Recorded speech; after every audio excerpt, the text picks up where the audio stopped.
Singapore, Reuters, the United States is considering intensified naval patrols in the South China Sea in a bid to challenge China-Euro trademark's growing militarization of the waterway, actions that could further raise the stakes in one of the world-Euro trademark's most volatile areas.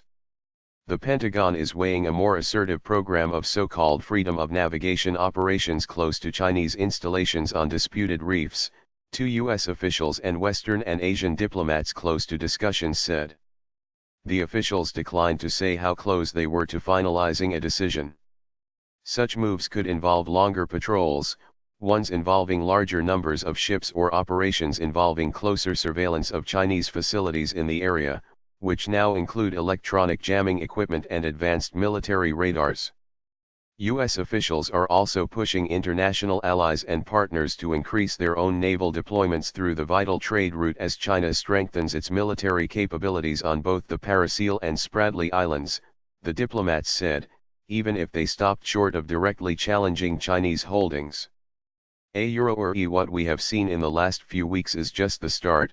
Significantly more is being planned, said one Western diplomat, referring to a freedom of navigation patrol late last month that used two U.S. ships for the first time. There is a real sense more needs to be done. The Pentagon does not comment on future operations, but a spokesman, Lieutenant Colonel Christopher Logan, said we will continue to work with our friends, partners and allies to ensure a free and open Indo-Pacific. A more assertive Pentagon approach already appears to have started. Reuters first reported the patrol last month in which two U.S. Navy warships sailed near South China Sea islands claimed by China, even as President Donald Trump saw Chinese cooperation on North Korea. While the operation had been planned months in advance, and similar operations have become routine, it is believed to be the first time where two U.S. warships have been used for a freedom of navigation operation in the South China Sea. The Pentagon also withdrew an invitation for Chinese forces to join large multi-country exercises off Hawaii later in the year. Critics have said the patrols have little impact on Chinese behavior and mask the lack of a broader strategy to deal with China-Euro trademark's growing dominance of the area. Do not pay off .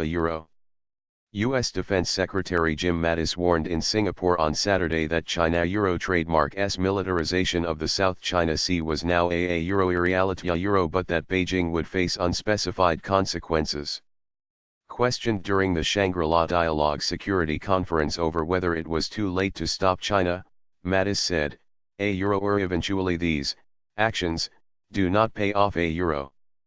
Last month, China-Euro trademark's Air Force landed bombers on Woody Island in the disputed Parasil archipelago as part of a training exercise, triggering concern from Vietnam and the Philippines.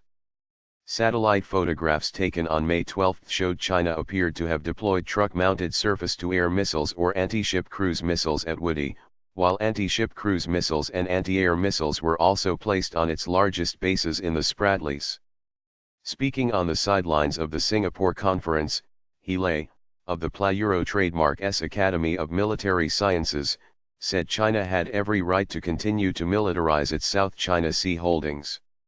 It is China-Euro trademark's sovereign and legal right for China to place our army and military weapons there.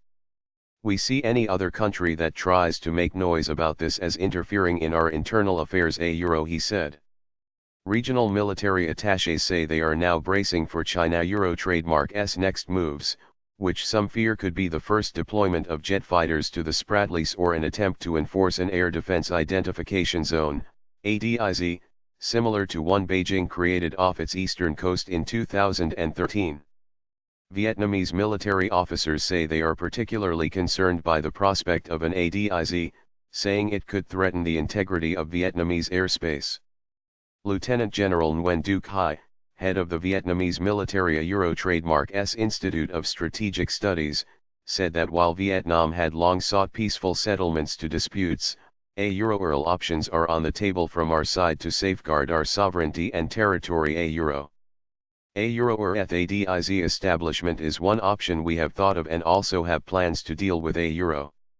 Vietnam is the most active challengers to China-Euro trademark's sweeping claims to much of the South China Sea, with Hanoi claiming the Paracels and the Spratlys in their entirety.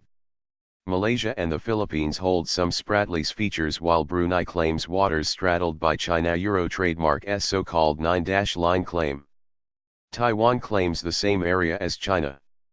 Singapore-based security expert Tim Huxley said while increased pressure might slow China Euro trademark's militarization efforts, they would be difficult to stop. A Euroarcana has created a new reality down there, and it is not going to be rolled back, A Euro Huxley told Reuters. A Euro or they are not doing this to poke America or their neighbors in the eye, but they are almost certainly doing this to serve their long-term strategic objectives, whether that is projecting their military power or securing energy supplies, A Euro.